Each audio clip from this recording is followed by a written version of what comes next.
ሰላም ጤና ይስጥልን እንዴት አላችሁ ተከበራችሁ አድማጭ ተመልካቾቻችን የስፖርት ባለታሪኮቹ ፕሮግራማችን ተጀምሯል። ዛሬ የኢትዮ ኤሌክትሪክ ሴቶች እግር ኳስ ክለብ አሰልጣኝ ኤርሚያስ ዱባለ ከኛ ጋር ቆይታ ያደርጋል። ዘንድሮ በኢትዮጵያ ሴቶች ፕሪሚየር ሊግ ኢትዮ ኤሌክትሪክ እጅግ አስደናቂ ጉዞን እያደረገ ነው የሚገኘው። ለዚህ ደግሞ የአሰልጣኙ ስራ ከፍተኛ እንደሆነ ይታወቃል። በኢትዮ ኤሌክትሪክ እግር ኳስ ክለብ ውጤቶችንና የአመቱ እቅዳቸውን እያነሳን ቆይታ እናደርጋለን። አያይዘንም ስለ አሰልጣኝ ኤርሚያስ ዱባለ የእግር ኳስ ህይወት ወደ ኋላ መለስ ብለንም ሀሳቦችን የምናነሳ ይሆናል። አብራችሁ እንድትቆዩ ነው በአክብሮት የምንጋብዘው። ባዘው መኮንን ከመላ ካሜራ ባለሙያዎች ጋር በመሆን ፕሮግራሙን ወደ እናንተ አደርሳለሁ። በድጋሚ አብራችሁን ቆዩ። የዚህ ፕሮግራም አጋራችን ኢትዮ ቴሌኮም ነው። መልእክቱን ሰምተን ስንመለስ ቀጥታ ወደ ፕሮግራማችን እናልፋለን። በድጋሚ አብራችሁን ቆዩ።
ኔክሰስ L127 L131 L2028 ዛኔክሰስን ያዙ፣ ከዓለም ጋር ይጓዙ።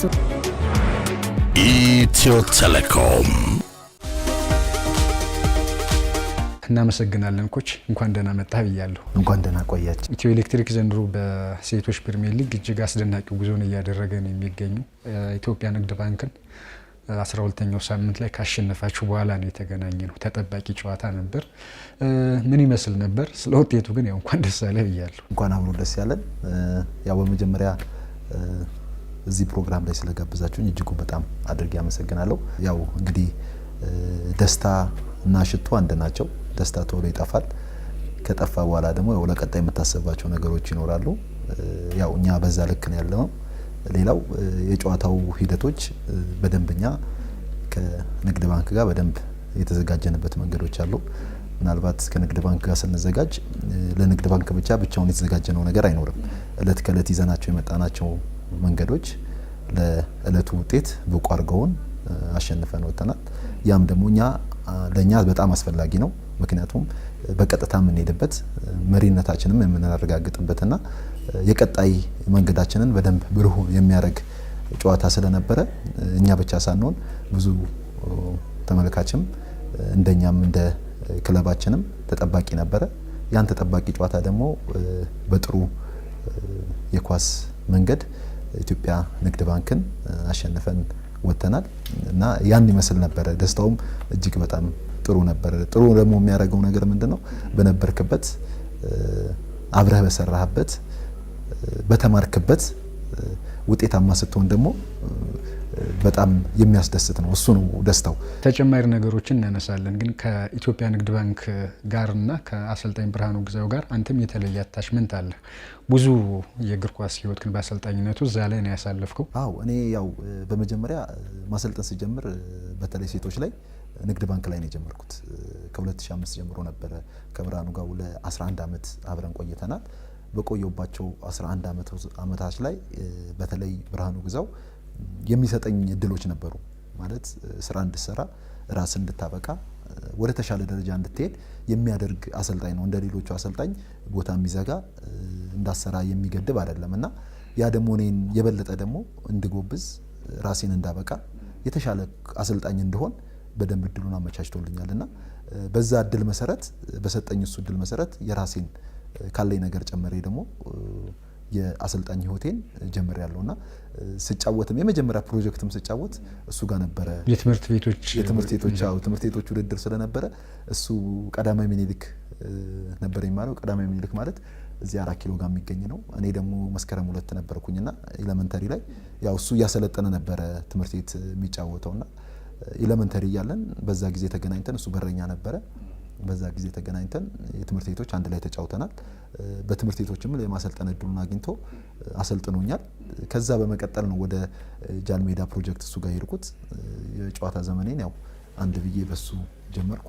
የማሰልጠን ህይወቴንም ደግሞ በሱ አንድ ብዬ ጀመርኩ። ስንት አመት ማለት ነው?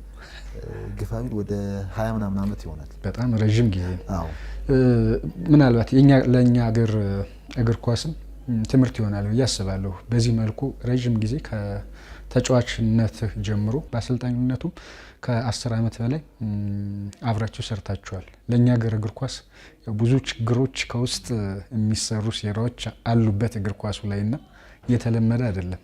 አስተማሪም ስለሚሆን ለሀገራችን አሰልጣኞች እንደው በምን መልኩ እውነት ነው እንዳልከው ነው ማለት አንዳንዴ ምክትል ስትሆን ብዙ ጊዜ ምክትል ላይ የሚቀመጡ ሰዎች ይሄ ሰርሳሪነት ይባላል። አሰልጣኝ ማፍረስ፣ ቡድን ማፍረስ፣ የተለያዩ ነገሮች አሉ። በእኔና በብርሃኑ ላይ ግን እኔ ምክትልነቴን አመኘ ነው የተቀበልኩት። ምክትልነቴን አመኘ የተቀበልኩት መልኩ ምንድነው? ነገ ማደግ እንዳለብኝ አምን ነበር። ከመሰርሰር ነገሮችን ከማበላሸት ይልቅ ጥሩ ነገር እየሰራው በተሻለ ደረጃ ብንሄድ እሱም ተጠቃሚ ነው፣ እኔም ተጠቃሚ ነኝ። አንደኛ እኔ ሙያዬ ይጎለብታል፣ ሁለተኛ ነገር ደግሞ ታማኝነቴም የበለጠ ያድጋል። ከዛ በዘለለ ደግሞ ነገ ለምሰራው ስራ በደንብ በኮንፊደንስ መስራት እችላለሁ። ያለበለዚያ ግን እዛ ጋር የተበላሸ ስራ እየሰራው የማደግ ሂደቶች አይኖሩም፣ ለነገም ህይወቴም ጥሩ አይሆንም እና በዛ ልክ እኔ እርግጠኛ ነኝ ኢትዮጵያ ላይ በተለይ ሴቶች ቡድን ላይ በዚህ አይነት ሂደት ውስጥ የቀጠለ አሰልጣኝ የለም። በመጥፎም አብረን ነበርን፣ በጥሩም አብረን ነበርን።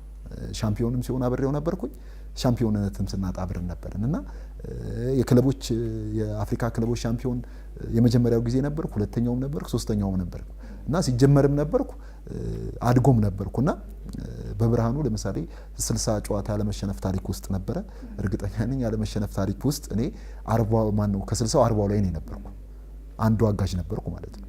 ከዛ ከ60 በኋላ ደግሞ የራሴን ጎልብቼ የራሴን አብቅቼ የተነሳውባቸው መንገዶች መጡና የመጀመሪያ ግንኙነታችሁ እርስ በርስ ባሳለፍነው አመት አንተ ልደታ ክፍለ ከተማ በነበርክበት ጊዜ ያም ጨዋታ የ0-0 እና አንዳቻ ነበር የተለያዩ። በቀላሉ ንግድ ባንክ ሌሎች ክለቦችን የሚያሸንፍ ቡድን ነው አይደል? እስካሁን የምናውቀው እኔ ጎልብቻለሁ ያልኩ ለዛ ነው ማለት ዝም ብዬ ተነስቼ ብድግ ብዬ መጣው አሰልጣኝ አይደለም። በደንብ ታች ላይ በደንብ ሰርቼ በደንብ ራሴን አብቅቼ በተለያየ መልኩ ብቁ ሆኜ ነው የመጣሁት። ያ ብቁ ሆኜ መምጣቴ ደግሞ በደንብ ትኩረት እንድሰጥና በተለይ የተጫዋቾችን ታክቲካሊም ቴክኒካሊም በተጨማሪ ደግሞ የስነ ልቦናው ላይ በደንብ ጠንቅቄ ስለማቀው በዛ ልክ ነገሮችን አከናውኛለሁ። አምና ልደታ በነበርኩበት ጊዜ ላይ እስካሁን ንግድ ባንክ ያለመሸነፍ ታሪኩን ይዞ መጥቷል። አቻ የወጣው እርግጠኛ ነኝ ሁለቱንም አንደኛም በሁለተኛውም ዙር ነጥብ ያስጣልኩት እኔ ብቻ ነኝ።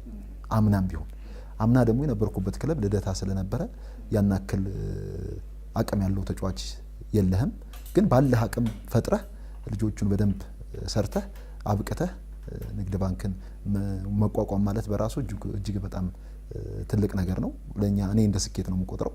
ከዛ በዘለለ ደግሞ ማደግህን ደግሞ የምታረጋግጥበት አንድ መንገድ መስራት አለብኝ የሚለውን ከራሴ ጋር ከኮቺንግ ስታፌ ጋርና ከተጫዋቾቹ ጋር በደንብ ተወያየን፣ ሰራን። መወያየት ብቻ ሳይሆን መስራት ይጠበቅብሃል። ከዛ ለውጥ አንድ ስቴፕ ማደግ አለብህ የሚለው ላይ ይኸው ዘንድሮ ተገናኘንና ደግሞ ነጥብ ወሰድንበት። ያንንም የነበረውን ታሪክም አስቁመናል። በቀጣይ ደግሞ ያንን ታሪክ ደግሞ እናስቀጥላለን የሚል ሀሳብ ያለ። ግን እንደው አሰልጣኝ ኮች ብርሃኑ በአንተ የእግር ኳስ ህይወት ላይ ቅድም እንዳልኩ ነው ኮች ብርሃኑ እውነት ለመናገር ለኔ እዚህ መብቃቴ ትልቁን አስተዋጽኦ ያደረገው እሱ ነው። ምናልባት ከሱ መወስዳቸው መልካም ጎኖች አሉ፣ አንዳንዴ ደግሞ ማትወስዳቸው ነገሮች ይኖራሉ። ግን ያው ጠንካራ ጎኑ በጣም የበዛ ስለሆነ ከሱ የወሰድኳቸው ከሱ የተማርኳቸው ነገሮች አሉ እና ከሱ የተማርኳቸውን ነገሮች ከራሴ ጋር ዋህጄ ከራሴ ጋር ጨምሬ ለውጤታማነትና ራሴን የማበቃበት መንገድ ፈጥሬያለሁ። ብርሃኑ እውነት ለመናገር ቀደም ብየዋለሁ፣ እድል ይሰጣል። እድል መስጠቱ ለኔ ትልቅ አሻራ ነው። እድል ስለሰጠኝ ነው በክለቦች ሻምፒዮና ታንዛኒያ ላይ በተካሄደው የክለቦች ሻምፒዮና ላይ የአንድ የሲምባ ቡድን እኔ ምክትል ነኝ ከኔ ጋር እንትን ብሎኝ ነበር። እድል ስለሰጠኝ ነው ስለታየውበት ነው እና ያንን ፌል አድርጓል ፕሮሰሱ ነበረ እና ያን እድል እሱ ባይሰጠኝ ኖሮ ያንን ሁላ አላገኝም ነበረ። በዛ ጊዜ እሱ ጋር ምክትል በነበርኩ ጊዜ እኔ ኮሚትመንት ሆኜ ነው ስራዬን የምሰራው። የተሰጠኝን ኃላፊነት በትክክል እወጣለሁ። እያንዳንዷን ነገር በትክክል እቆጣጠራለሁ። ያው ምክትልነትን የሚፈቅደው ከምክትል የዘለለ ነገር የሚሄድበት መንገዶች አይኖሩም። ከማገዝ ከመርዳት አኳያ በደንብ እድሉን ስለሚሰጠኝ አግዘው ረዳው ነበርና ለኔ ትልቁ የህይወት መንገድ እሱ ነው ይላል። ወደ ኢትዮ ኤሌክትሪክ እንምጣና እንግዲህ እስካሁን ካደረጋችኋቸው ጨዋታዎች መካከል አንዴ ብቻ ነው የተሸነፈው፣ ሌሎችን በሙሉ ጨዋታዎች አሸንፋችኋል። እንደው ምን ይመስላል ጉዟችሁ? ያው እኔ ወደ ኢትዮ ኤሌክትሪክ የተቀላቀልኩት በ2018 ነው። የመጀመሪያ ግን በ2016 ላይ ኢትዮ ኤሌክትሪክ ምክትልነት ሰርቻለሁ። ምክትልነት ሰራውና አንዳንዴ ከኢትዮጵያ ንግድ ባንክ ወጥቼ ነው ወደ ኢትዮ ኤሌክትሪክ የተሻገርኩት በምክትልነት። አንዳንዴ ከምክትልነት ወደ ምክትልነት ሰዎች ትንሽ ግራ ተጋብተው ነበር። አንዳንዴ ደግሞ ግራ የሚያጋባ ነገሮች አሉ። እኔ ግን ራሴን በሌላ ሰው ደግሞ ቻሌንጅ መደረግ አለብኝ። ከብርሃኑ በዘለለ ደግሞ በሌላ ሰው ቻሌንጅ መደረግ ስላለብኝ እኔም ቻሌንጁን ለመቋቋም ከንግድ ባንክ ወጣውና ወደ ኢትዮ ኤሌክትሪክ መሰረት መንያለች ተሻገርኩኝ። ከዛን አንድ አመት ከሷ ጋር ከሰራው በኋላ ሌላ ደግሞ ፈተና በራሴን ማዘጋጀት ጀመርኩኝ። ቀጥታ ወደ ልደታ ገባሁ። ልደታ ላይ በ2017 አራተኛ ሆኜ ነው ያጠናቀቁት። ራሱ ኢትዮ ኤሌክትሪክን በልጬ ከዛ መቻልን በልጬ ነው በአራተኛ ደረጃ ላይ የተቀመጥኩት። በ2018 ደግሞ ያ ውጤቴ ጥሩ ስለነበረ ወደ ኢትዮ ኤሌክትሪክ በ2018 ተቀላቀልኩኝ። ያው ወደዚህ ስቀላቀል ወደ ኢትዮ ኤሌክትሪክ ስቀላቀል ደግሞ ካሉ ነባር ተጫዋቾች 21 ነባር ተጫዋቾች ናቸው። እኔ የጨመርኩት 4 ተጫዋቾች ብቻ ነው ውል ስለነበራቸው። እነዛን ልጆች ነው አምና አምስተኛ የወጣ ቡድን ነው 20 ምናምን ልጅ አለ እንግዲህ ብዙ እዛ ነው ማለት ነው። አምስተኛ የወጣውን ቡድን ያው አንዳንድ የእግር ኳስ የሚፈልገው ኮሚትመንት አለ፣ የሚፈልገው የስራ መጠን አለ። በዛ ልክ ቡድኑን በማዋቀር ከዛ ደግሞ ልጆቹ አላማ ግብ እንዲኖራቸው ህልም እንዲኖራቸው በማድረግና የማሸነፍ ስነልቦናቸውን በደንብ ስነልቦናቸውን በመጠበቅ ጉዟችንን ቀጥለናል። ሁሉንም ትልልቅ ተብሎ የሚታሰቡትን ቡድኖች ሁሉንም በማሸነፍ ሂደት ውስጥ ተሻግረናል። ከዛ በመቀጠል የመጨረሻው 11ኛ ሳምንት ላይ በቦሌ ክፍለ ከተማ ተሸነፍን። ያ ደግሞ ያው እግር ኳሳዊ ሂደት ነው። ሁሉንም በወጥ መደረጃ የምትሄድባቸው ነገሮች አይኖሩም። ያም ቢሆን መጥፎ አይደለም። ሴቶች ፕሪሚየር ሊግ ላይ ስላለው ፉክክር በአመቱ መጨረሻም እንዳሰልጣኝም እንደ ክለብ እቅዳችሁ ምንድነው የሚለውን እናነሳለን። ግን ያው ፕሮግራማችንን ባለ ታሪኮቹ ስለሆነ ኮች ወደኋላ እንመለስና ስለ እግር ኳሱ ስለ ልጅነት እድገትህ ስለ አጀማመርህ ማንሳት አለብን ብዬ። እሺ ያው እኔ ተወልጄ ያደኩት እዚሁ አዲስ አበባ ነው። ግቢ ገብርኤል ካሳንቺስ አካባቢ ማለት ነው ተወልጄ ያደኩት። ያው እንደ ማንኛውም ልጅ እግር ኳስን ከሰፈር ጀመርኩኝ። ከዛ ወደ ትምህርት ቤት ከኤሌመንተሪ ወደ ሃይስኩል አደገ እያለ ከዛ ፕሮጀክት ላይ ነው እንዳልኩ ብርሃኑ ጋር ፕሮጀክት ላይ የገባሁት። ፕሮጀክት ጃልሜዳ አካባቢ ነበር የምሰራው። ያው ጃልሜዳ ደግሞ ያው የስፖርቱ ምንጭ ነው። ላወቀበት ዩኒቨርሲቲ ላላወቀበት ጋንታናሞ ነው ማለት አውቀህ ካለፍከው በጣም ዩኒቨርሲቲ ነው። ብዙ ነገር ያስተምርሃል፣ በህይወት ጎዳና ያሳልፋል፣ ሰክሰስፉል ያደርጋል። እና በዛ ልክ ጃልሜዳ ገባው። ጃልሜዳ ላይ የፕሮጀክት መንገዴን ጀመርኩኝ። ከዛ ፕሮጀክት ከጨረስኩ በኋላ ያው አንደር 17 አንደር 20 እያለ ሂደት የቀጠለና የመጀመሪያ ክለቤን ወደ ባህር ዳር ነው ያቀናሁት። ባህር ዳር ላይ ባህር ዳር ዩኒቨርሲቲ የዛኔ ምናልባት መቼ እንደሆነ ታስታውሳለህ ኮች? አዎ 98 ለ99 ማለት ነው ጅማሬው ማለት ነው። 99 ነው ወደዛ የተሻገርኩት ወደ ባህር ዳር ዩኒቨርሲቲ። ከባህር ዳር ዩኒቨርሲቲ አንድ አመት ተጫውቼ ቀጥታ ወደ ጅማ ነው ያቀናሁት። ጅማ ቆየው አንድ አመት። ከዛ ከጅማ ደግሞ ደብረ ብርሃን፣ ከደብረ ብርሃን ወልቂጤ ተጫወትኩ።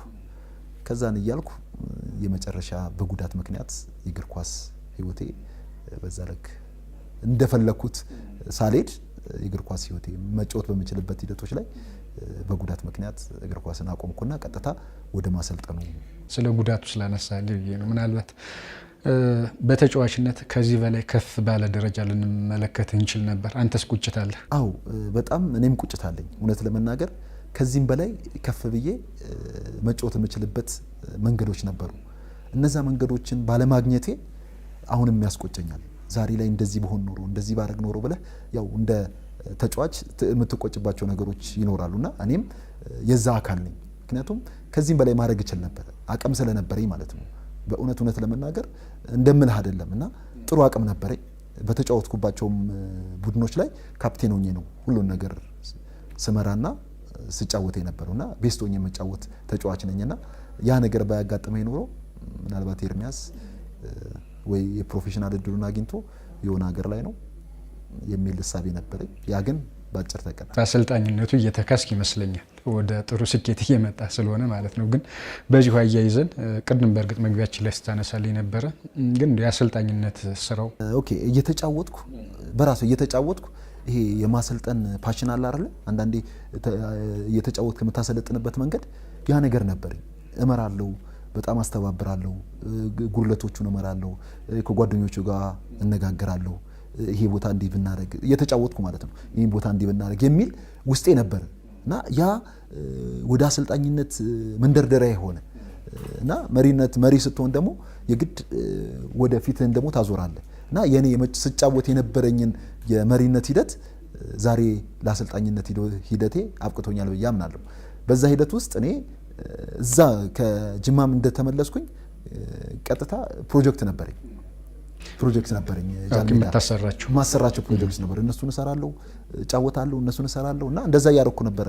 ያ መሪነት ስለነበረ ከዛን ልክ ኳስ እንዳቆምኩኝ ያለምንም ማመንታት ቀጥታ ወደ ፕሮጀክት ነው የገባሁት። ስለዚህ አሰልጣኝነቱ አልከበደህም ማለት ነው? አዎ አልከበደኝም። የአሰልጣኝነት ሂደቴ እዛው ላይ የነበርኩበት ከሙያ ከአለውበት ወዳለውበት ስለነበረ ሽግግሩ ያለው ትራንዚሽን ምንም ለኔ ከበደኝ ነገር የለምና ቀጥታ ወደ ፕሮጀክት ማሰልጠን ነው የገባሁት ጃል ሜዳ ላይ።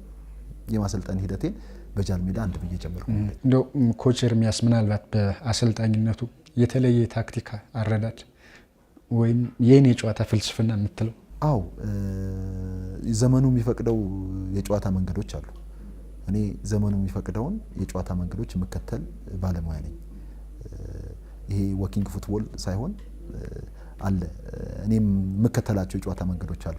እነዛ የጨዋታ መንገዶችን በትክክል ተግባራዊ አድርጌ እኔ ተረድቼ ለተጫዋቾች አስረድቼ በትክክል ተግባር የሚያደርጉ ተጫዋቾችን በደንብ መፍጠር የምችል ሰው ነኝ። ምክንያቱም ያንን እኔ በራሴ ስለምተማመን ማለት ነው፣ የራሴን መንገዶች ስለማውቀው። ያንን ደግሞ በተግባር ያሳየሁባቸው መንገዶች አሉ፣ ከመጣሁባቸው የማሰልጠን ሂደቶች። ምናልባት እኔ ከፕሮጀክት ጀምሮ ነው ይሄን የጀመርኩት። ይሄንን በተለይ ታክቲክ ላይ አንድ ተጫዋች ታክቲክ ላይ ጎበዝ ከሆነ ነገሮች ሁሉ ማደግ ይቻላል። የታክቲክ አረዳዱ ተጫዋቹ እንዲገባው አድርገህ በትክክል ካስረዳኸው ቴክኒኩ ስነልቦናው ምናምን እያደገ ሲመጣ ተዛ ጋር ስታዋቀርለት ጥሩ የጨዋታ መንገዶችን እንዲከተል ታደርጓለህና እኔ በፕሮጀክት ነው ይሄን የጀመርኩት። ከዛ ከፕሮጀክት የጀመርኩት ምናልባት ከዚህ በፊት ታስታውሱ እንደሆነ አላውቅም፣ አንደር 13 ላይ የመጀመሪያው ናሽናል ቲም ይዤርኩት እኔ ነኝ ወደ ቻይና ዋና አሰልጣኝ ሆኜ። ምናልባት ልጆች ላይ ያልኩ ለዛ ነው እና ጥሩ የኳስ አረዳድ አላቸው በጣም። በተለይ ወደ ቻይና በምንጓዝበት ሂደት ላይ ምናልባት ከዚህ ጋር ከታክቲክ አረዳድ ጋር ከምትለው እና ይዤ የመጣሁት መንገድ ስለሆነ እኔ ታክቲካሊ እንትኔ በጣም ቁልፍ ነገር ስለሆነ ስለ ናሽናል ቲም ካነሳ በዚሁ አንድ ነገር እናንሳ ብዬ ነው። የአሰልጣኝ ብርሃኑ ምክትል በመሆንም ናሽናል ቲሙ ላይ ሰርተሃል። ከዛ በፊት ግን ቀደም ያልኩን አንደር 17 ናሽናል ቲም ይዤ ሄጃለሁ ከሰውነት ቢሻው ጋር። ያው ሰውነት ቢሻው ትልቅ አሰልጣኝ ነው። ከሱ ጋር ቡድን እየመራህ መሄድ ማለት ደግሞ በራሱ እውቀት ነው እና ሰውነት ቢሻው የሚሰጥ እውቀቶች አሉ። እነዛን ተከትዬ ከብርሃኑ የወሰድኳቸው አሉኝ እና ጥርቅሙ ብዙ ነው እና ለኔ የማደግ ሂደት ያ መልካም አጋጣሚ ነው። ከብርሃኑ ጋርም ሴቶች ላይ ዋናው ቡድን ላይ ምክትል ሆኜ ሰርቻለሁ 2019 በፈረንጅ ማለት ነው። በዛ ጊዜ ውስጥ የናሽናል ቲም አሰልጣኝ ነበር። ምናልባት ናሽናል ቲምን በተመለከተ ምን ታስባለህ ለወደፊት? የተለየ ስሜትም ክብርም ስለሆነ ብዬ። አዎ እኔ ማለት የመጀመሪያው ምንም ማድረግን ምንም የመጀመሪያው መንገዳችን ናሽናል ቲም ነው፣ ለሀገር ነው። ንግድ ባንክ ሙሰደው፣ ኢትዮ ኤሌክትሪክ ሙሰደው፣ መቻልም ሙሰደው፣ የትኛውም ሐዋሳን ሙሰደው፣ ሁሉም ተግራሮቱ የመጨረሻው ተግባሮት ለናሽናል ቲም ነው። እኔም እንዳሰልጣኝ ደግሞ በራሴ የናሽናል ቲም አሰልጣኝ ሆኜ ማሰልጠን እፈልጋለሁ። ምኞቴም እሱ ነው። ምናልባት ያው የራስ የእግር ኳስ እድገት የምታምንበት አለ ስለ አቅም ስለ ችሎታ አሁን ስላለህበት የአሰልጣኝነት መንገድ እዛ ከፍታ ላይ ነኝ ብለህ ታስባለህ ኮች? አዎ እኔ አሁን ገና እየመጣው ያለው ሰው ነኝ። በደንብ እግር ኳስ እየተረዳው ገና እየመጣው ያለው አሰልጣኝ ነኝ። ገና ከኔ ብዙ ነገር ይጠበቃል፣ ብዙ መስራት ይጠበቅብኛል። አሁን ላይ እዛ ላይ ነኝ ብዬ ማሰብ ሰው አይደለሁ። ገና ዝቅ ብዬ ወርጄ ብዙ እየሰራው ትንሽ የምጠብቅ ሰው ነኝ እና ብዙ ሰርቼ ትንሽ የምጠብቅ ሰው ነኝና ያችን ደረጃ በደረጃ ለማስኬድ በራሴ የማቀዳቸው ነገሮች አሉኝ። ያው እንደ እቅድ ግን ግቤ ናሽናል ቲም ማሰልጠንና ከዛ በመቀጠል ደግሞ ያው ፕሮፌሽናል ሆኖ የሚሄድ እድል ነው ያለኝ። ኮች ከዚህ ከሴቶች እግር ኳስ ጋር በተገናኘ ካንተም የስልጠና ህይወት ጋር በተገናኘ ምናልባት ወደ ሴቶች እግር ኳስ እንደው ለመስራት የመጣበት አጋጣሚ ምርጫ ወደ እዚህ ሊሆን እንዴት ቻለ የሚለውን በተወሰነ መልኩ ካነሳም ብዬ ነው። ያው ሞር ገንዘቡ ያለው ወንዶች እግር ኳስ ላይ መስራት እንደሆነ ይታወቃል። ያው አንዳንዴ በዋልክበት አይደል የምትሄደው። ለምሳሌ ቅድም እንዳልኩ ብርሃኑ ሴቶች ላይ ነው እየሰራ ያለው እና ብርሃኑ ሴቶች ላይ እንደመስራቱ መጠን የዛኔ እኔ ሁለተኛ ቡድን ተሰጥቶኝ አዲስ አበባ ከፍተኛ ዲቪዚዮን እወዳደር ነበር። የከክፍለ ከተማና 4 ኪሎ ወከማ ተብሎ የሴቶች ቡድን ነበር በከፍተኛ ዲቪዚዮን። እነሱ አንደኛ ዲቪዚዮን ከፍተኛ ዲቪዚዮን ይወዳደራሉ። እኔ ደግሞ ታችኛው አንደኛ ዲቪዚዮን ወርጄ ሴቶችን ይዤ ከዛ ጀምሮ ነው በቃ ሴቶች ላይ ትኩረት ማድረግ የጀመርኩት። ወደዚህም ወደዛም አላመነታውም እና ያንን መስመር በብርሃኑ ስር ስላለፍኩኝ በሴቶች እግር ኳስ ውስጥ ለመግባት ቻልኩኝ። ከዛን ከብርሃኑ ጋር ምክትል ሆኜ መቀጠል ጀመርኩኝና ያ ነው መንገዱ። እንዲያው ከለውጥ አንፃር እዛ ላይ ሞር ህይወትህ ስላለፈ አሁንም ወጣት አሰልጣኝ ብትሆን እንደው ሴቶች እግር ኳስ ላይ ድሮ ስትጀምርና አሁን ላይ ያለው ለውጥ እንዴት ታየዋለህ? አዎ እኔ ስጀምር የነበረበት የሴቶች እግር ኳስ እጅጉን በጣም ዝቅ ያለና ከቤትም የማይላኩበት እንደፈለክም ተጫዋች የማታገኝበት ከትምህርት ቤት እየሰበሰብክ እንዲህ ማሰልጠን አለ ብለህ ሰብስበህ አምጥተህ የትምህርት ቤት ውድድር እያወዳደርክ የፕሮጀክት ውድድር እያወዳደርክ ምናምን ነው። ያን አክል ፓሽን ሆኖ የሚመጣልህ ተጫዋች የለም። ያንተ ፍላጎትና ያንተ ሀሳብ እንዳለ ሆኖ መጎተት ይጠበቅብሃል። እየጎተትክ እያመጣህ እየሳብክ 2-3 ቀን ሰርጥነውልህ ይጠፋሉ። ሳምንት ሰልጥነው ይወጣሉ። 20 ምናምን ተጫዋች ይዘህ በሳምንቱ ደግሞ 10 ይቀርብሃል። እነዛን ሁሉ ቻሌንጅ ትቋቋማለህ። 10 ሲቀሩ 10ሩን ደግሞ በደንብ እያባበልክ እየሰራ ወደ 15 ቀይራቸዋለህ። 15 ሆነብህ ደግሞ ይጎልብሃል እና እንደዛ አይነት ፈተና ነበረ። ምክንያቱም ያን አክል በህብረተሰቡ የምናውቀው ነው ሴቶችን ጭራሽ ወደ ኳስ እያልክ በሚገፋበት ሰዓት ነውና ግን ያም ቢሆን ቀስ እያለ እየገባው ሰው እየገባው ተጫዋቹም አላማው እየገባው ሲመጣ በትክክል እንደ ቡድን መቆም ጀመረና እንትኑ ቻሌንጁ በጣም ከፍተኛ ነው። እንደምትለው አይደለም። ዛሬ ላይ ሴቶች እግር ኳስ ተቋቁመው ሴቶች እግር ኳስ በክለቦች ብዙ ክለቦች ኖረው ማየት በራሱ እዛ ጋር ያለውን ፈተና የሚያቅሰው ያውቀዋል እና የማያቅሰው ያው ዝም ብሎ የመጣ ነው የሚመስለውና በጣም ትልቅ ፈተና ነበር። በዚሁ ምናልባት ዛሬ ሴቶች እግር ኳስ ላይ መቀረፍ መስተካከል አለባቸው የምትለው ነገር ካለ? አው አሁን ላይ እውነት ለመናገር የሴቶች እግር ኳስ እጅጉን በጣም ያደገበት በጣም አላማ ገብቷቸው ግብ ኖሯቸው አስበው አልፎ ተርፎ ደግሞ ፕሮፌሽናል የሚሆን እድል ኖሮት እየተጫወቱ ያሉበት የሴቶች እግር ኳስ ነው። ምክንያቱም ለምሳሌ እና ረጋሽ አሉ እና ሎዛ አሉ። አንድ ተጫዋች እየተጫወተ አሁን ፕሮፌሽናል የሚሆን እድል አለኝ ይላል። ምክንያቱም እነሱን ያያል አልፎ ተርፎ ማለት ነው። ስለዚህ ለካስ እንዲህ ያለ ከዛ በተጨማሪ ደግሞ የሚገኘው ገንዘብ ቤተሰብ መርዳት ጀምረዋል። ጥሩ ገንዘብ እየተገኘ ነው ያለው። እግር ኳሱ ስራ መሆኑን አላማ ኖሮት ግብ እንዲመታ ማድረጉን ሁሉ ነገር አሁን ላይ በጣም እጅግ በጣም 100% እጅጉን በጣም ለውጣሉ እና ያ ደግሞ ለውጡ ደግሞ አሁን ላይ ካሉ የክለብ መብዛት ክለቦች ደግሞ እያንዳንዱ ክለቦች ባጀት ለየክለቡ መመደባቸው የተሻለ ነገር እንዲኖር ማድረጋቸው ከወንዱ እኩል የሚያደርጉ ክለቦች አሉ። ለምሳሌ እንደኛ ክለብ እንደ ኢትዮ ኤሌክትሪክ በወስደል ለወንዱ የሚደረገው ሁሉ ነገር ለሴቶች ይደረጋል። እርግጠኛ ነኝ ንግድ ባንክም መቻልም አዋሳ ከነማም እነዚህ አይነት ቡድኖች አሉ፣ ሌሎችም አሉ እና አሁን ላይ ያለበት የሴቶች እግር ኳስ እድገት እጅጉን በጣም አመርቂ ነው። ከዚህም በላይ ደግሞ እንደሚያድግ ተስፋ አለኝ። ምናልባት ከስራ አንፃር ሴቶች እግር ኳስ ላይ መስራት ከባዱ ነገር እንዳሰልጣኝ ምንድነው ብለህ ታስባለህ? ወንዶች ላይና መስራት ሴቶች ላይ መስራት ልዩነት አለው። ለምሳሌ ሴቶች በእያንዳንዱ ሂደት ትሪትመንት ይፈልጋሉ። ንግግርህ ተቃራኒ መሆን መቻል የለበትም። ቀጥተኛ ንግግር ነው መናገር ያለብህ። ከነሱ ጋር የምትወያየው ውይይት በቀጥተኛና በቀጥተኛ ነው። ለምሰጣቸው የትሬኒንግ ዓላማ ገብቷቸው እንዲገባቸው ማድረግ ይጠበቅባል። እንዲገባቸው እስካልገባቸው ድረስ ልክ ነን ብለው ነው የሚያስቡት። ምንም ነገር ያበላሻሉ። ገብቷቸው ግን በትክክለኛ ነገር ከነሱ ጋር በደንብ ኮሙኒኬት አድርገህ ሐሳቡን አስርጸህ በደንብ ከሄድክላቸው ደግሞ እንደነሱ ነገሮችን የሚያከናውን ማንም የለም። በወንድ ልጅ የተሻሉ የሆኑበት መንገድ ደግሞ ምንድነው? ጫናን የመሸከም ኃይላቸው ከወንድ ልጅ በተሻለ መልኩ ከፍተኛ ነው። ጫናን መሸከም ከወንድ ልጅና ከሴት ልጅ ብትወስድልኝ በደንብ ጫናውን የምትሸከመው ሴት ልጅ ህልም ይፈልጋል። ዝም ብሎ መጥቶ ማንም ሴቶች ላይ ላሰልጥን ቢል እነዚህ ቅድም ያልኳቸውን ነገሮችን ተረርቶ በትክክለኛው እነሱን ሐሳብ ካላሰረዝክ ዝም ብለህ መታሰለጥናለሁ ማለት አይቻልም። እግር ኳሱ ግን አንድ ነው። ወንድም ሴትም የሚሰጠው ታክቲክም ቴክኒክም የስልጠና ሜቶዱ አንድ ነው። ምንም የተለየ ነገር የለውም። ዓለማችን ላይ ያለው በእኛም ደረጃ ያለው። ስለዚህ ከዚህ ሄደ ወንድ ላይ ማሰልጠን ትችላለህ። ከዛ መተግን ሴት ላይ ማሰልጠን ደግሞ እጅግ በጣም ፈተና አለው። የተከበራችሁ አድማጭ ተመልካቾቻችን እየተከታተላችሁት የምትገኙት የስፖርት ባለታሪኮቹ ፕሮግራማችንን ነው። የኢትዮ ኤሌክትሪክ ሴቶች እግር ኳስ ክለብ አሰልጣኝ ኤርሚያስ ዱባለ ከኛ ጋር ቆይታ እያደረገ ነው የሚገኘው። ቆይታችን አሁንም ይቀጥላል። በመሀል የአጋራችንን የኢትዮ ቴሌኮምን መልእክት ሰምተን ተመልሰን እንገናኛለን።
ኔክሰስ ኤል127 ኤል131 ኤል2028 ዘኔክሰስን ያዙ፣ ከዓለም ጋር ይጓዙ።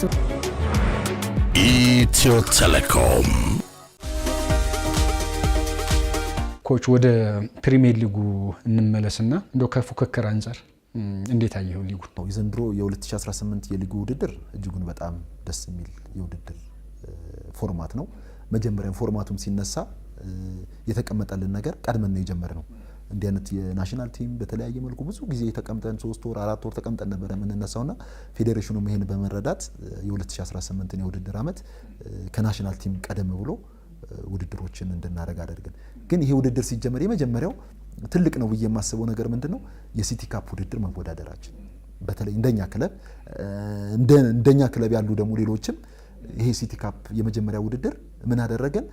በፊት የወዳጅነት ለማድረግ ወንዶችን እንገጥማለን፣ የተለያዩ ቡድኖችን ለምሳሌ ንግድ ባንክን ልቅጠመው ብትል እሺ ላይል ይችላል። እሱ ደግሞ እኛ የወዳጅነትን እንጫወት ብንል እሺ እናንባባል እንትንን መቻልን እና አትገናኝም ነበረ። ያ ግን የሲቲ ካፕ ውድድር ምን አደረገው? ሁሉም እንዲገናኝ አደረገው። ከዛም ከዝግጅት መተን ፕሪፓሬሽንን ምን ይመስላል፣ እንዴት ታርማለህ፣ እንዴት ታስተካክላለህ የሚለውን ነገር በደንብ ቁልጭ አድርጎ ያስረዳበት የሲቲ ካፕ ውድድር ለዛሬ መብቃት ለዛሬ ውድድር ጅማሬ እጅጉን በጣም ትልቁን አስተዋጽኦ ይወስዳል። ምክንያቱም ስትወዳደር የወዳጅነት ጨዋታ ያስፈልጋል። ያ ደግሞ የወዳጅነት ጨዋታ ማለት በሲቲ ካፕ አገኘ ነው ለመጀመሪያ ጊዜ እና ያ ደግሞ ምንድነው እንደ ኢትዮ ኤሌክትሪክ ያ በደንብ ቲሜን እኔ በደንብ ቁልጭ አድርጌ እንዳይበት የረዳኝ የሲቲ ካፕ ውድድር ነውና እዛ ሲቲ ካፕ ላይ ችግሮቻችንን ቀረፍን፣ አላማችንን አሳካን፣ ሄድን። ከዛ ወደ ዋና ውድድር ስንገባ እንደ አዲስ አልሆንም። በደንብ ራሳችንን አብቅተን አጎልብተን የገባን። ከፉክክር ጋር በተያያዘ ብዙ ጥያቄ የምነሳበት እግር ኳስ ነበር የነበረው ሴቶች ላይ 8 ግቦች 6 ግቦች ከዛ በላይም ግቦች የሚቆጠሩበት የሆኑ ቲሞች ከፍ ብለው የሚታዩበት፣ አንዳንዶች ደግሞ ውድድር ላይ ያለም ብቻ ለማለት የሚመጡ ነበሩ። ያው አንተ ምክትል የነበርክበት ኢትዮጵያ ንግድ ባንክ በተለይ በቀላሉ 8-9 ግቦችን እያስቆጠረ የሚያሸንፍባቸው ጊዜያት ነበሩ። የተቀየረ ነገር አለ ዛሬ? እለት ከእለት አመት ከአመት ለውጦቹ እየመጡ መጡ። ከዚህ በፊት ያው ትልቁን ድርሻ የሚይዘው ኢትዮጵያ ንግድ ባንክ ነበር። ተጫዋቾቹን ሰሌክት በማድረግ አሉ የሚባሉትን ተጫዋቾች በመሰብሰብ ይያዛል። ከዛ በኋላ ከሱ ጋር ማንም አይፎካከርም። 8 7 10 9 ሁሉም የሚገባበት መንገዶች ነበሩ። ከዚህ በተለይ ከ3 አመት ወደዚህ ያለው የሴቶች እግር ኳስ ሁሉም ራሱ ማጉልበት ጀመረ። አዋሳም ራሱን በፋይናንስ ጨመረ፣ ተጫዋቾቹን መጥራት ጀመረ፣ መቀራመት ጀመረ። ከንግድ ባንክ እኩል ባትሆንም ባለህ ድርሻ ትንሽ ትወስዳለህ። ኢትዮ ኤሌክትሪክም እንደዛው፣ መቻልም እንደዛው፣ ሲዳማም ሌሎችም ክለቦች እንትን ማለት ጀመሩ፣ ድሬዳዋም። እና ምን ሆነ ትንሽ ቻሌንጁ ለንግድ ባንክ ትንሽ እንትን ውስጥ ገባ። ከዛን 1-0 2-0 4-3 ነበረ፣ እየቀነሰ መጣ። ከዛን ዕለት ከዕለት ደግሞ እያለ እየታሸ መጣና 2018 የውድድር ዓመት ደግሞ በደንብ በተለይ 2017 ንግድ ባንክም በቀላሉ አይደለም ዋንጫውን ይበላው። እስከ መጨረሻው በጣም ትግል ነበረ። ቢያንስ 7 አቻው በመውጣት ነው ዋንጫውን 7 አቻው ወጥቷል። 7 ማለት 10 ምናምን ነጥብ ማለት ነው። ግን ያም ቢሆን ጥሩ የጎለበተ ቡድን የሰበሰበውም ተጫዋቾች ጥሩ ህልም ያላቸው ተጫዋቾች ስለነበሩ በዛ ልክ ያንን ጨዋታ ተቆጣጥሮ በትክክል እጁ ላይ ያስረክቡ ወጥቷል። ያ ፈተና ከዛ መጣና ወደ 2018 ወደቀ እና አላማ ገብቷቸዋል፣ ሀሳብ ገብቷቸዋል። የ2018 የውድድር መንገድ መተሳሰር ጀመረ። ማንም እንደፈለክ የምታሸንፈው ማንም ስለፈቀድክ የምታሸንፈው አይደለም። በደንብ ሰርተው ሁሉም አሰልጣኝ ሁሉም ቡድኖች በደንብ ተዘጋጅተው ስለሚመጡ የ2018 የውድድር መንገድ እጅጉን በጣም ከባድ አድርጎታልና እንደፈለክ የምታገኘው የ2018 ውድድር አይደለም እና ጥሩ መንገድ እየመጣ ነው ብዬ አምናለሁ። እንደ ክለብ የዚህ የውድድር ዓመት እቅዳችሁ ምንድነው ኮች? ያው የ2018 እቅዳችን እርግጠኛ ነኝ በሴቶች በአሁኑ በ2018 14 ክለቦች አሉ። 14ቱም ክለቦች ውድድር ሲያደርጉ ሻምፒዮን ለመሆን የመጀመሪያ እቅዳቸው ሁሉም ማንሳት ይፈልጋሉ። ግን የቻለ የጎለበተ ራሱን ያበቃ ሻምፒዮንነት ይደርሳል። እንደዛ ደግሞ እኛም ራሳችንን ካበቃን ራሳችንን በዚህ ደረጃ ከሄድን በ2018 ሻምፒዮን የሚሆን እቅድ ነው ያለን። ስለዚህ በ2018 ሻምፒዮን ሆነን ቡድናችንን ከፍ ማድረግና በአፍሪካ ቻምፒየንስ ሊግ መወዳደር ህልምና ሀሳብ ነው ያለን። ኢትዮ ኤሌክትሪክ ሊጉንም እየመራ ነው። ለዋንጫ ከሚጠበቁት ቡድኖች መካከል አንደኛው ነው። በዋንጫ ፉክክር ውስጥ እኛን ይፈትነናል ብለህ የምታስበው አንድ ክለብ ጥራ ብልህ? ከባድ ነው። አንድ ክለብ ካልከኝ ያው ሌሎቹ ክለቦችን ወደ ኋላ ልናስቀር ነው። ውድድር ደግሞ የአንድ ሰው የሁለት ሰው ውድድር አይደለም። የ14 ክለብ ውድድር ነው። የ14 ክለብ ውድድር እስከሆነ ድረስ እኔ 14ቱም ክለቦች እንደ አንድ ሆነው እነዚህ 14ቱም ክለቦች ናቸው ፈታኝ ብዬ የምለው። ኢትዮጵያ ንግድ ባንክ በተከታታይ በፕሪሚየር ሊጉ ነክሶ ቆይቷል። ያለምንም ጣልቃ ገብነት አይ ቲንክ ለ5 ተከታታይ ጊዜ የሊጉ ሻምፒዮን ሆኗል። እንደው ምን ታስባለህ? ምናልባት ዘንድሮ የተለየ ቡድን ሻምፒዮን ሆኖ ልንመለከት እንችላለን እንደ አሰልጣኝ? አው ማለት እንደ አሰልጣኝ ህልምና እቅድ አለ፣ የምታሳካቸው እቅዶች አሉ። ኢትዮጵያ ንግድ ባንክ ትልቅ ቡድን ነው። በሊጉም ለተከታታይ አመታት ሻምፒዮን የሆነ ቡድን ነው። ያ ደግሞ ራሱን የቻለ አንድ መንገድ ነው። ነገር ግን ከሰራህ ከጎለበትክ ማንም ቢሆን ማንም ማስቀረትም መርታትም ማሸነፍም ትችላለህ እና እኔ በዛ ደረጃ ነው ንግድ ባንክን መስራት ይጠበቃል። ኢትዮጵያ ንግድ ባንክን ብቻ ሳይሆን ሌሎቹን ቡድኖች ለማሸነፍ መስራትና መስራት ከስኛ እንደ ኢትዮ ኤሌክትሪክ በደንብ እንሰራለን። በደንብ ውድድሩን በደንብ ጠንቅቀን እንሄዳለን። ከዛ በኋላ ሻምፒዮንነቱን ያው የመጨረሻው መንገድ ይለየዋል። እንደ ቅድ ግን ይህንን ነገር እናስቀምጣለን። ሴቶች እግር ኳስ ላይ ነው እያወራን የምንገኘው። እንደው እንደ ሀገር አሁን ሴቶች እግር ኳስ ላይ ለውጦች እንዳሉ ቅድም ስታነሳልኝ ነበረ። ግን ደግሞ ለውጥ አለ ካልን ይሄ እንደ ሀገርም የእግር ኳሳችን ደረጃ በአፍሪካ መድረክ በዓለም መድረክ ከፍ ብለን መወዳደር የምንችልበት እድል በዛ ልክ እግር ኳሳችን መጎልበት አለበት ብዬ አስባለሁ። ያ ነው ከፍታችንን ሞር የሚያሳየው እግር ኳሳችንን ደረጃም ከክለብ ወጣ ብለን የተሻለ ውጤት ለማስመዝገብ በአፍሪካ ዋንጫ በተከታታይ የሚሳተፍ ብሔራዊ ቡድን ተፎካካሪ የሆነ ብሔራዊ ቡድን እንዲኖረን እንደው በምን ልክ ቢሰራ ትላለህ እንዳሰልጣኝ? እሺ በጣም ጥሩ ጥያቄ ነው። ማለት በአፍሪካ ደረጃ ሴቶችን የነበረውን ነገር ለማስቀጠል እውነት ለመናገር ተጠያቂዎች እኛ አሰልጣኞች ነን። እኛ አሰልጣኞች መስራት ያለብንን ልክ እየሰራን አይደለም። ቶሎ እንሸነፋለን፣ ቶሎ ተስፋ እንቆርጣለን፣ ቶሎ ህልማችንን እና እንለዋለን እንገተዋለን። ያ ደግሞ ወደ ተጫዋቹ ይጋባል። ተጫዋቹ ህልም፣ ሀሳብ፣ አቅም ኖሮት እንዳይሄድ እያገድነው ነው እንጂ የኢትዮጵያ ላይ ያሉ የእግር ኳስ ሴቶች እግር ኳስ ተጫዋቾች በእውነት ለመናገር እኔ በቅርብ ስላለው ነው። አንዳንዴ ያው መርዳት ሲኖርብህና መረዳት ሲኖርብህ ትለያያለህ። በራስ የምትሰራው ስራና ከሰው ጋር የምትሰራው ስራ ልዩነት አለው። በእውነት ገብተህ በእኔ በትክክል በዚህ 2 ዓመት ውስጥ በዋና አሰልጣኝነት በመቀጠልበት ሂደቶች ላይ ልጆቹ ላይ ዓላማና ግብ ከሰጣቸው ዓላማቸውን ካስቀመጥክላቸው በእውነት በአፍሪካ ዘንድ ወይም በዓለም ዘንድ መወዳደር የምንችልበት አቅምም ሁኔታም አለ። ያንን እነሱ ላለማስረጻችን ነው ለዚህ መንገዳገድ ነገሮችን እያከናወነብን ያለን። ስለዚህ እነዛን ነገሮች ደግሞ እንደኔ እንደ ኮች አሁን ባለባቸው ሂደቶች ላይ እንደኔ እንደ ኮች ይህን ነገሮችን ማሳለጥ ነው የኔ ስራ። ምክንያቱም አንደኛ ክለቦች ከክለቦች ጋር ስምምነት እንዲኖራቸው፣ ልጆች ከልጆች ጋር እንዲግባቡ ማድረጋቸው፣ ልጆችን ከልጆች እየለያየን ሀሳብ ከሀሳብ ሁሌም ክለብ ላይ ስትሰራ ሀገር እንዳለ ከጀራ ማሰብ። ለምሳሌ ክለብ እኔ በምሰራበት ክለብ ላይ ከኢትዮጵያ ንግድ ባንክ ጋር ያለች ተጫዋች ልትግባባ ግድ ይላታል። ህልም ኖራት በትክክለኛው አቋም ላይ እንዲገናኙ እነሱን እኔ እንዲያጣላው ያጋጨው ናሽናል ቲም ላይ ሲገናኙ አላስፈላጊ እንትን ይመጣል። እነዛ ደግሞ ምን ይሆናል? ለሀገር ጠንቅ ይሆናል። እነዛን ነገሮቹ ራሱ እንደ ኮች መቅረፍና ማስተካከል መቻል አለብን። አንዱ መንገድ ይሄ ነው። ሁለተኛው ቀደም ያልኩ ዓላማ እንዲኖራቸው ማድረግ ነው። ዓላማ እንዲኖራቸው ካደረግን አሁን ለአፍሪካ በቴክኒክ ደረጃ በየትኛውም በአፍሪካ ዘንድ ብንሄድ ምናልባት በታክቲክ ደረጃ እነሱ ይበልጡናል እንጂ ቴክኒካሊ በእውነት ኢትዮጵያን የሚያክል የታንዛኒያ ምግባ ኬንያ፣ ሩዋንዳ ሙረድ ኡጋንዳ ኢትዮጵያን የሚያክል ቴክኒካሊ ፑር የሆነ ተጫዋች የለም እውነት ለመናገር። ስለዚህ ይሄን ምንድነው መስራት ያለብን? ታክቲካል ላይ መስራት እንዳለብን ያሳያል።